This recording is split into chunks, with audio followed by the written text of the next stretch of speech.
ਵਾਹਿਗੁਰੂ ਜੀ ਕਾ ਖਾਲਸਾ ਵਾਹਿਗੁਰੂ ਜੀ ਕੀ ਫਤਿਹ।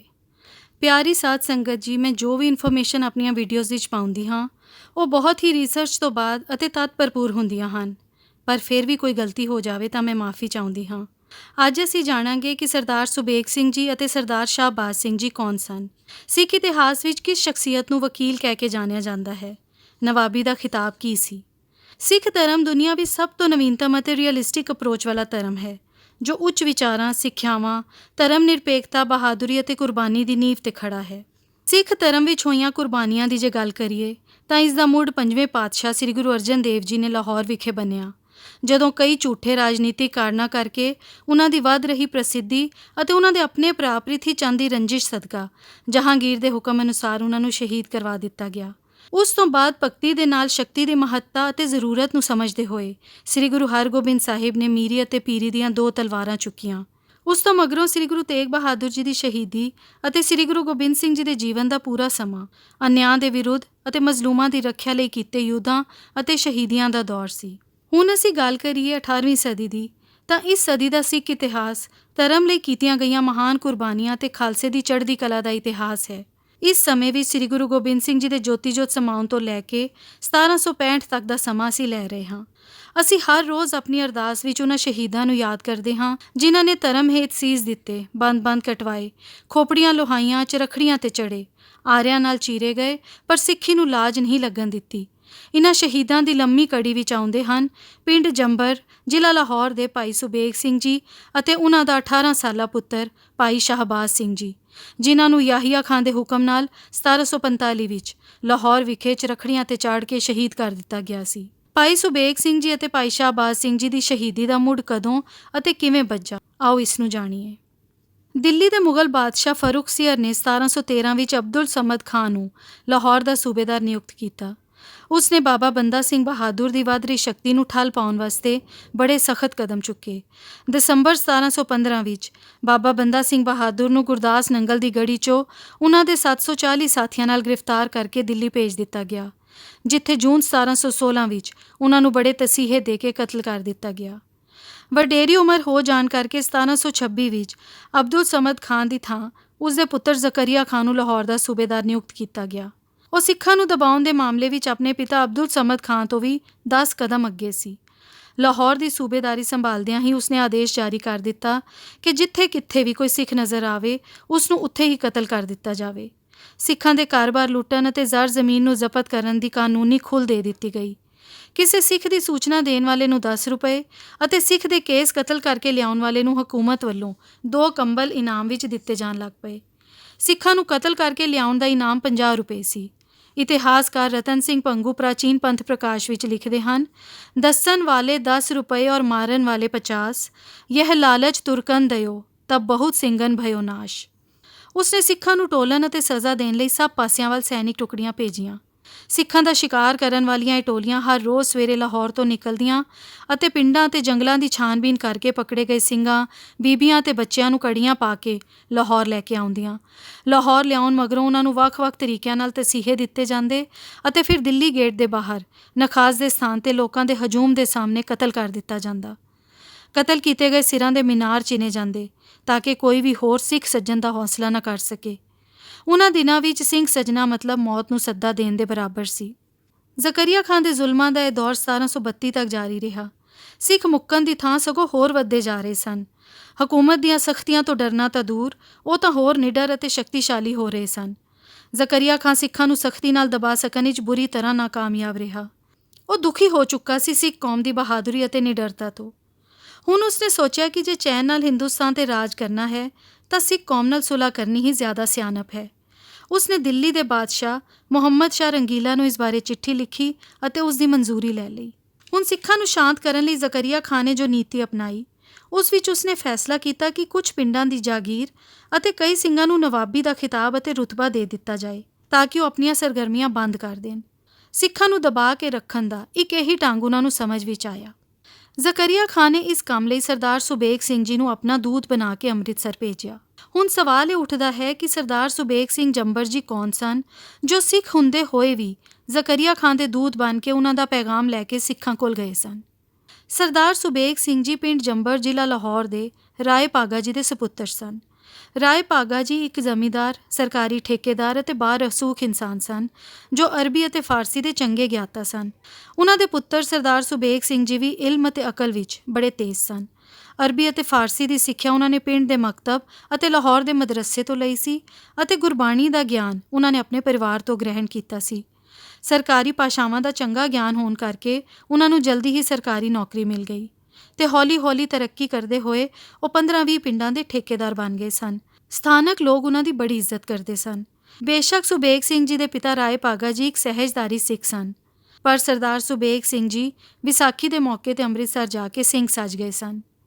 ਉਹ ਕੁਝ ਚਿਰ ਲਈ ਲਾਹੌਰ ਦੇ ਕੋਤਵਾਲ ਵੀ ਰਹੇ ਅਤੇ ਆਪਣੀ ਇਸ ਪਦਵੀ ਦੇ ਸਮੇਂ ਕਈ ਸਰਕਾਰੀ ਆਦੇਸ਼ ਮਨਸੂਖ ਕਰਾਏ ਸਨ, ਜਿਨ੍ਹਾਂ ਦੁਆਰਾ ਸਿੱਖਾਂ ਨੂੰ ਸਖਤ ਸਜ਼ਾਵਾਂ ਦਿੱਤੀਆਂ ਜਾਂਦੀਆਂ ਸਨ। ਸਿੱਖਾਂ ਨਾਲ ਸੰਬੰਧ ਸੁਧਾਰਨ ਦੇ ਮਾਮਲੇ ਵਿੱਚ ਉਹਨਾਂ ਨੇ ਕਈ ਵਾਰ ਸਰਕਾਰ ਨੂੰ ਨਰਮ ਕੀਤਾ ਸੀ। ਇਸ ਦੌਰਾਨ ਉਹਨਾਂ ਕਈ ਧਾਰਮਿਕ ਯਾਦਗਾਰਾਂ ਤੇ ਗੁਰਦੁਆਰੇ ਵੀ ਬਣਵਾਏ ਸਨ। ਸੰਕਟ ਅਤੇ ਸਖਤੀਆਂ ਦੇ ਸਮੇਂ ਉਹ ਲੁਕ ਛਿਪ ਕੇ ਆਪਣੇ ਧਰਮ ਭਰਾਵਾਂ ਦੀ ਸੇਵਾ ਕਰਿਆ ਕਰਦੇ ਸਨ। ਸਰਕਾਰੀ ਦਰਬਾਰੇ ਚੰਗੀ ਇੱਜ਼ਤ ਹੋਣ ਕਰਕੇ ਅਤੇ ਸਿੱਖਾਂ ਨਾਲ ਸਰਦਾਰ ਸੁਬੇਗ ਸਿੰਘ ਜੀ ਦੇ ਅੱਛੇ ਸੰਬੰਧਾਂ ਅਤੇ ਗੁਰੂ ਭਾਈ ਹੋਣ ਦੇ ਨਾਤੇ 1733 ਈਸਵੀ ਵਿੱਚ ਜ਼ਕਰੀਆ ਖਾਂ ਨੇ ਉਹਨਾਂ ਨੂੰ ਆਪਣਾ ਦੂਤ ਜਾਂ ਵਕੀਲ ਬਣਾ ਕੇ ਅੰਮ੍ਰਿਤਸਰ ਖਾਲਸੇ ਕੋਲ ਭੇਜਿਆ ਕਿ ਸਰਕਾਰ ਸਿੱਖਾਂ ਨੂੰ 1 ਲੱਖ ਰੁਪਏ ਸਾਲਾਨਾ ਦੀ ਜਾਗੀਰ ਅਤੇ ਨਵਾਬੀ ਦਾ ਖਿਤਾਬ ਦੇਣ ਨੂੰ ਤਿਆਰ ਹੈ। ਹਕੂਮਤ ਇਹ ਚਾਹੁੰਦੀ ਹੈ ਕਿ ਹੁਣ ਸਿੱਖ ਸ਼ਾਂਤ ਹੋ ਕੇ ਬੈਠ ਜਾਣ।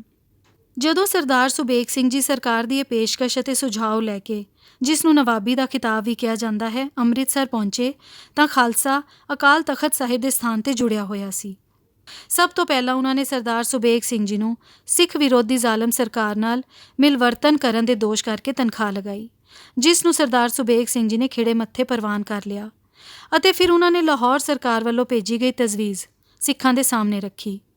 ਪਹਿਲਾਂ ਤਾਂ ਖਾਲਸੇ ਨੇ ਲਾਹੌਰ ਦਰਬਾਰ ਦੀ ਪੇਸ਼ਕਸ਼ ਨੂੰ ਮੁੱਢੋਂ ਹੀ ਠੁਕਰਾ ਦਿੱਤਾ, ਪਰ ਫਿਰ ਸਰਦਾਰ ਸੁਬੇਗ ਸਿੰਘ ਜੀ ਦੇ ਬਾਰ-ਬਾਰ ਸਮਝਾਉਣ ਤੇ ਕਿ ਅਮਨ ਖਾਲਸੇ ਲਈ ਲਾਹੇਵੰਦ ਸਾਬਿਤ ਹੋ ਸਕਦਾ ਹੈ, ਖਾਲਸਾ ਪੰਥ ਵੱਧ ਫੁੱਲ ਸਕਦਾ ਹੈ, ਮਜ਼ਬੂਤ ਹੋ ਸਕਦਾ ਹੈ।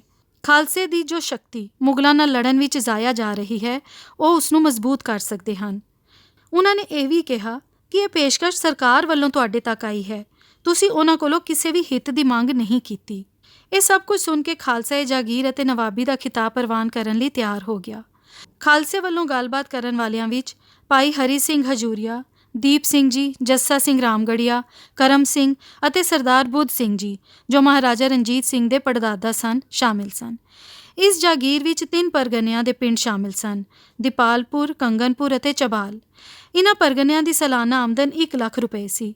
ਖਾਲਸੇ ਨੇ ਜਾਗੀਰ ਦੀਵਾਨ ਦਰਬਾਰਾ ਸਿੰਘ ਜੀ ਨੂੰ ਦੇਣੀ ਚਾਹੀ, ਪਰ ਉਹਨਾਂ ਨੇ ਜਾਗੀਰ ਲੈਣ ਤੋਂ ਇਨਕਾਰ ਕਰ ਦਿੱਤਾ ਕਿ ਸਾਨੂੰ ਤਾਂ ਗੁਰੂ ਮਹਾਰਾਜ ਗੁਰੂ ਗੋਬਿੰਦ ਸਿੰਘ ਜੀ ਨੇ ਰਾਜ ਕਰਨ ਦਾ ਵਰਦਾਨ ਦਿੱਤਾ ਹੈ ਤੇ ਅਸੀਂ ਕਿਸੇ ਦੀ ਦਿੱਤੀ ਨਵਾਬੀ ਕਿਵੇਂ ਲੈ ਸਕਦੇ ਹਾਂ। ਦੀਵਾਨ ਦਰਬਾਰਾ ਸਿੰਘ ਜੀ ਦੇ ਇਨਕਾਰ ਕਰਨ ਤੋਂ ਮਗਰੋਂ ਖਾਲਸੇ ਨੇ ਉਹ ਨਵਾਬੀ ਅਤੇ ਜਾਗੀਰ ਸਰਦਾਰ ਕਪੂਰ ਸਿੰਘ ਜੀ ਨੂੰ ਬਖਸ਼ ਦਿੱਤੀ, ਜੋ ਉਸ ਵੇਲੇ ਸੰਗਤਾਂ ਨੂੰ ਪੱਖਾ ਚੱਲਣ ਦੀ ਸੇਵਾ ਕਰਦੇ ਸਨ। ਲਾਹੌਰ ਸਰਕਾਰ ਵੱਲੋਂ ਦੂਤ ਬਣ ਕੇ ਆਏ ਸਰਦਾਰ ਸੁਬੇਗ ਸਿੰਘ ਜੀ ਦਾ ਇਹ ਮਿਸ਼ਨ ਕਾਮਯਾਬ ਰਿਹਾ ਸੀ। ਸਿੱਖ ਇਤਿਹਾਸ ਵਿੱਚ ਭਾਈ ਸੁਬੇਗ ਸਿੰਘ ਜੀ ਨੂੰ ਵਕੀਲ ਪਦ ਨਾਲ ਯਾਦ ਕੀਤਾ ਜਾਂਦਾ ਹੈ, ਪਰ ਅਮਨ ਦਾ ਇਹ ਦੌਰ ਬਹੁਤੀ ਦੇਰ ਤੱਕ ਨਾ ਰਹਿ ਸਕਿਆ। 1735 ਵਿੱਚ ਜ਼ਕਰੀਆ ਖਾਂ ਨੇ ਉਹ ਜਾਗੀਰ ਵਾਪਸ ਲੈ ਲਈ ਅਤੇ ਸਿੱਖਾਂ ਵਿਰੁੱਧ ਸਖਤੀ ਦਾ ਦੌਰ ਦੁਬਾਰਾ ਸ਼ੁਰੂ ਕਰ ਦਿੱਤਾ। 1739 ਵਿੱਚ ਨਾਦਰ ਸ਼ਾਹ ਦੇ ਹਮਲੇ ਤੋਂ ਬਾਅਦ ਇਹ ਸਖਤੀਆਂ ਹੋਰ ਵਧਾ ਦਿੱਤੀਆਂ ਗਈਆਂ। ਅੰਮ੍ਰਿਤਸਰ ਦੇ ਆਸ-ਪਾਸ ਪੁਲਿਸ ਚੌਕੀਆਂ ਬਿਠਾ ਦਿੱਤੀਆਂ ਗਈਆਂ ਅਤੇ ਸਥਾਨਕ ਚੌਧਰੀਆਂ ਤੇ ਫੌਜਦਾਰਾਂ ਨੂੰ ਇਹ ਆਦੇਸ਼ ਦੇ ਦਿੱਤੇ ਗਏ ਕਿ ਜਿੱਥੇ ਕੋਈ ਸਿੱਖ ਨਜ਼ਰ ਆਵੇ ਉਸ ਨੂੰ ਕਤਲ ਕਰ ਦਿੱਤਾ ਜਾਵੇ। ਸਿੱਖਾਂ ਨੂੰ ਪਨਾਹ ਦੇਣ ਵਾਲੇ ਲਈ ਮੌਤ ਦੀ ਸਜ਼ਾ ਫਿਰ ਬਹਾਲ ਕਰ ਦਿੱਤੀ ਗਈ। ਜਿੱਥੇ ਇਹਨਾਂ ਸਖਤੀਆਂ ਦਾ ਅਸਰ ਆਮ ਸਿੱਖ ਪਰਿਵਾਰਾਂ ਉੱਤੇ ਪਿਆ, ਉੱਥੇ ਸ਼ਾਹੀ ਰਸੂਖ ਰੱਖਣ ਵਾਲੇ ਸਰਦਾਰ ਸੁਬੇਗ ਸਿੰਘ ਜੀ ਅਤੇ ਉਹਨਾਂ ਦਾ ਹੋਣਹਾਰ ਪੁੱਤਰ ਭਾਈ ਸ਼ਾਹਬਾਜ਼ ਸਿੰਘ ਜੀ ਵੀ ਮੁਗਲ ਹਕੂਮਤ ਦੇ ਇਸ ਜ਼ੁਲਮ ਅਤੇ ਪ੍ਰਕੋਪੀ ਤੋਂ ਬਚੇ ਨਾ ਰਹਿ ਸਕੇ।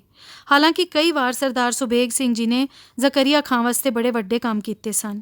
1745 ਈਸਵੀ ਵਿੱਚ ਜਦੋਂ ਜ਼ਕਰੀਆ ਖਾਂ ਨੇ ਭਾਈ ਤਾਰੂ ਸਿੰਘ ਜੀ ਦੀ ਖੋਪੜੀ ਉਤਰਵਾਉਣ ਦਾ ਹੁਕਮ ਜਾਰੀ ਕੀਤਾ ਅਤੇ ਜਦੋਂ ਭਾਈ ਤਾਰੂ ਸਿੰਘ ਜੀ ਨੂੰ ਬੜੇ ਕਸ਼ਟ ਦਿੱਤੇ ਜਾ ਰਹੇ ਸਨ, ਤਾਂ ਜ਼ਕਰੀਆ ਖਾਂ ਦਾ ਮਲ ਮੂਤਰ ਬੰਦ ਹੋ ਗਿਆ। ਉਸ ਦਾ ਇਲਾਜ ਕਰਨ ਲਈ ਸ਼ਾਹੀ ਵੈਦ ਅਤੇ ਹਕੀਮਾਂ ਨੂੰ ਸੱਦਿਆ ਗਿਆ, ਪਰ ਸਭ ਨੇ ਹੱਥ ਖੜੇ ਕਰ ਦਿੱਤੇ। ਕਿਸੇ ਨੇ ਸਲਾਹ ਦਿੱਤੀ ਕਿ ਨਵਾਬ ਦੇ ਪੇਟ ਅਤੇ ਸਿਰ ਉੱਤੇ ਭਾਈ ਤਾਰੂ ਸਿੰਘ ਜੀ ਦੀ ਜੁੱਤੀ ਮਾਰੀ ਜਾਵੇ ਤਾਂ ਨਵਾਬ ਨੂੰ ਇਸ ਪੀੜਾ ਤੋਂ ਛੁਟਕਾਰਾ ਮਿਲ ਸਕਦਾ ਹੈ।